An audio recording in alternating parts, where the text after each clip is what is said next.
We're the Chews, and we travel over 60 countries traveling the world affordably. This time we're in Uganda, trekking through Bwindi Impenetrable Forest to see mountain gorillas in the wild. There are only 1,000 mountain gorillas left on Earth, and over half of them live right here. You can't see these animals in a zoo because they can't survive in captivity. This is the priciest activities we've ever done, but your money goes directly towards protecting these incredible animals and the communities around them. And honestly, it's worth every penny.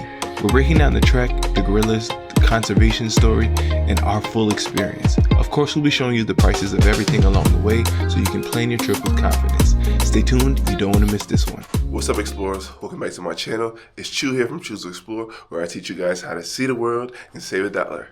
So you guys will never guess where I am and what I'm about to do. But I'm actually in Uganda, right by the Bwindi Impenetrable Forest. And today, I'm going to be doing one of the craziest things in the world. I'm about to see mountain gorillas in their natural habitat. There's only 3 places in the world you can do that. That's DRC, Rwanda, and Uganda. And I'm super excited to share this whole experience with you guys. Yesterday, we actually drove about 10 hours from Kampala, which is the capital city, to Bwindi. And it was a long drive, but I was so excited that the nerves kept me going. And actually, we checked into the 4 Gorillas Lodge. Now, this is a beautiful lodge with so much to offer. All right, and welcome to our room here at the 4 Gorillas Lodge. Through here, I'll give you a room tour. This is the bathroom with a really great big shower, double heads, beautiful tiling. Here's a toilet area that's separate and a great big beautiful vanity. Through here, there is a mirror and closet space, which had our nice robes. We each got one. And then there's a nice towel rack and slippers. Coming through here, we have a nice seating area and a reading lamp over here with desk and water. Then over here we have our nice big king bed. Welcome to 4 Gorillas Lodge, very welcoming. Then out here is probably my favorite part. This is where the balcony is. You can't see anything right now because it's dark, but it is nice comfortable chairs, and it's really great. I'm gonna be hanging out here. So included in our stay is a 3-course meal, so we got in just in time for dinner, and dinner was so good. So we started out with like these spring rolls with lots of flavor, and we also got this garlic soup, and it was so flavorful. Honestly, those 2 already had me full, but I still had to eat more because there were more things to eat. So I had the chicken, they had this brown sauce on top with rice and side vegetables, so good. Liv got the vegetarian option, which was great as well, she says. And then for dinner, they gave us 2 options, which was fruits and something I have no idea what it was. So I ended up getting the thing that I had no idea what it was just because, Choose to Explore, I explore things. And it was good. It was like a pancake kind of thing. It was like Alfredo naan or something, but definitely recommend the food here. This morning, I'm going to have breakfast, and after the gorilla trek, we're going to have lunch as well. So are you guys ready for this experience? Let's go. So we just got breakfast. It's really good. I got fruits. I got a Spanish omelet. They even gave me avocado toast. What did you have, Liv? I had beans and toast and also some fruits. But I need it because I'm going on a hike. You guys here, the explorers, please ask Liv why she's not going to hike the gorillas with me. I said it's best if one of us stay behind. But it's so beautiful here. The sun has risen. And look at Bwindi Impenetrable Forest. This is views right from balcony. It's so beautiful. 4 Gorillas packed us at lunch, and it's a great location close by to the entrance of the park.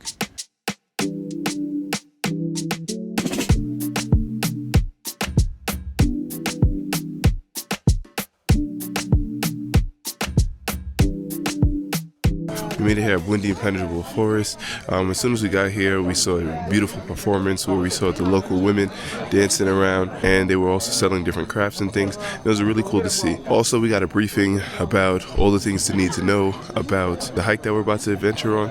Actually, I'm in the Nguzi group, and there's over 1,000 mountain gorillas that are here, and we're going to see some today. So Bwindi Impenetrable Forest is a UNESCO World Heritage Site, and there's so many different species of animals and birds, over 350 species of birds. If you want to support the local economy, you can spend $20 to get a porter, or if you want to get the helicopter lift, it's $300 per person. Also, you might think that you'd want to wear insect repellent, but they say that actually the wasps are attracted to the insect repellent, so I'm not wearing any of that. So I'm excited to get this going. I'm in a Muchanguzi group, so let's go. The name Bwindi literally means impenetrable in the local language. It was first a forest reserve, then it was upgraded to a national park, and finally in 1994 it became a UNESCO World Heritage So there are Site. currently 10 gorilla groups, but they're in the process of having one more. I'm in the Muchanguzi group, so I'm super excited.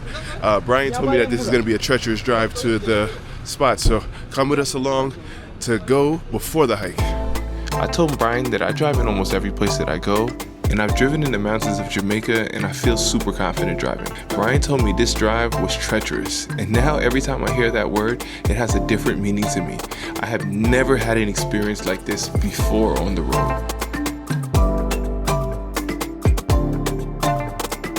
All right, so when they said the drive was treacherous, I didn't know this. Look at this. I was driving and I couldn't go any further, so I was trying to go up the hill, but I couldn't. So they had to get the professional out to come help me, and let's hope that we can get it off from here, because literally right here, if you walk off, yeah, that's it right there. We pushed the car off the ledge and put rocks behind it to keep it from falling. I hopped in the tourist truck and I was surprised by what happened next.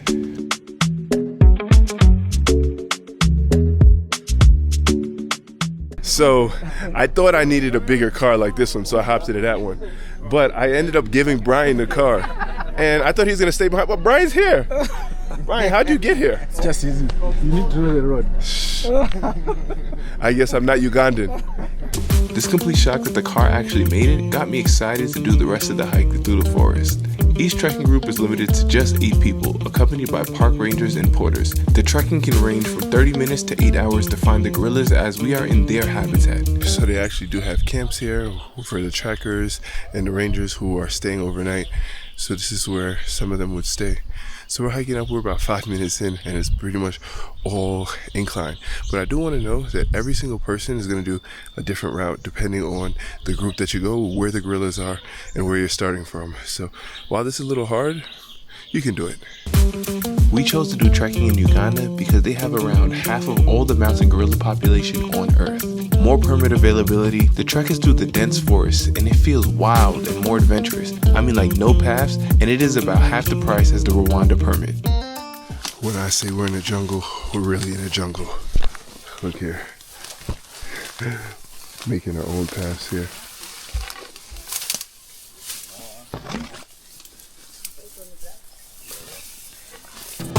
Mountain gorillas were on the verge of extinction in the early 1980s. There were fewer than 260 gorillas remaining in the wild.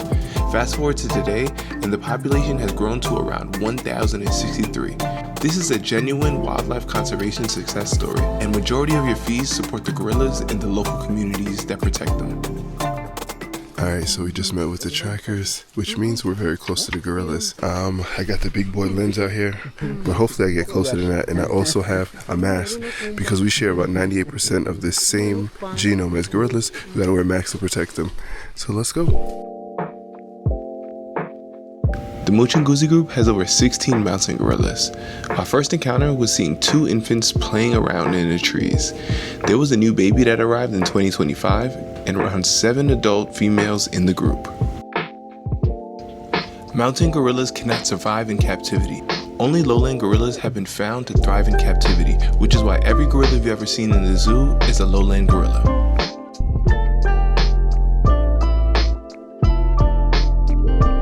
So I'm here literally right next to the gorillas. It's so crazy right now. I learned so much about mountain gorillas. Did you know that a silverback isn't a separate gorilla species, but rather a mature male gorilla? And you could tell them apart from the youngest one by their size and also the grayish-white hair that develop across its back and shoulder. This silver saddle appears when the male gorilla reaches about 12 years of age and is a sign of full maturity and dominance. A silverback weighs around 430 pounds and stands about 5 foot tall. It is capable of lifting over 1,800 pounds. Seeing this beast in front of me made me rethink if 100 humans can beat one silverback gorilla. But I don't know, you guys tell me what you think.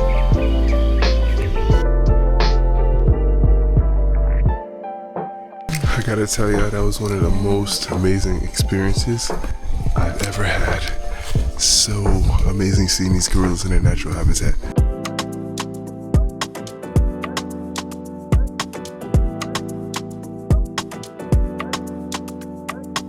Alright, so now we've been hiking our way back. I thought it was going to be straight vertical up, but actually we're just moving to the side. Sometimes moving up and down, but it's actually pretty tiring even though it's not like too much of an incline. But we just stopped to get lunch. Check out the views right here.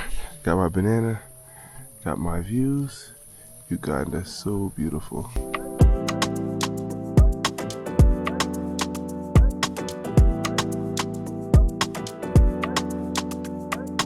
Alright, so I'm out of the impenetrable forest. I was so excited to see some semblance of a road here, but we're still going uphill, downhill, but amazing views for sure here.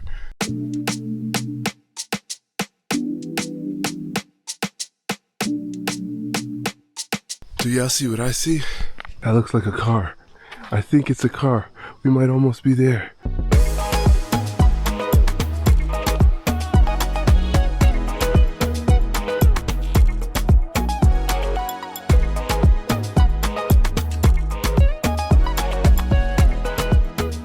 So I learned my lesson, and I'm gonna give the wheel to the professional. Hopefully Brian could make it out there, but he made it up. Up must be harder than down, so we'll see. Lead the way, Brian.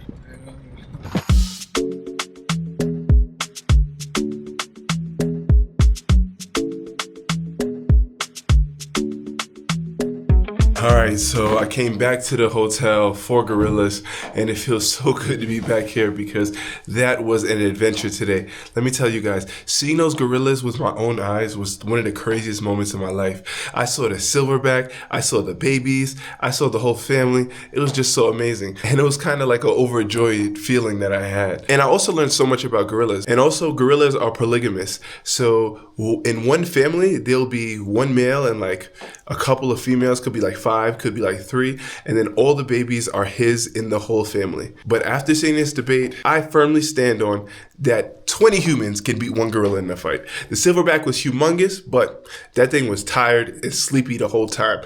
If I had 20 people like me around, we knocking that thing out. But we love gorillas, so let's not even get into that. Also, I want to shout out Brian because when I got stuck on that road, Brian was the one that saved me. So shout out to Mission Africa and Brian for being my trusted guide and helping me through everything. Guys, let me know in the comments below if this is something that you would do or I'm just out of my mind. Or would you guys just be like, live and just stay behind in the hotel? So thank you guys so much for checking out my channel. Please be sure to like, comment, subscribe, and we'll see you guys on the next one.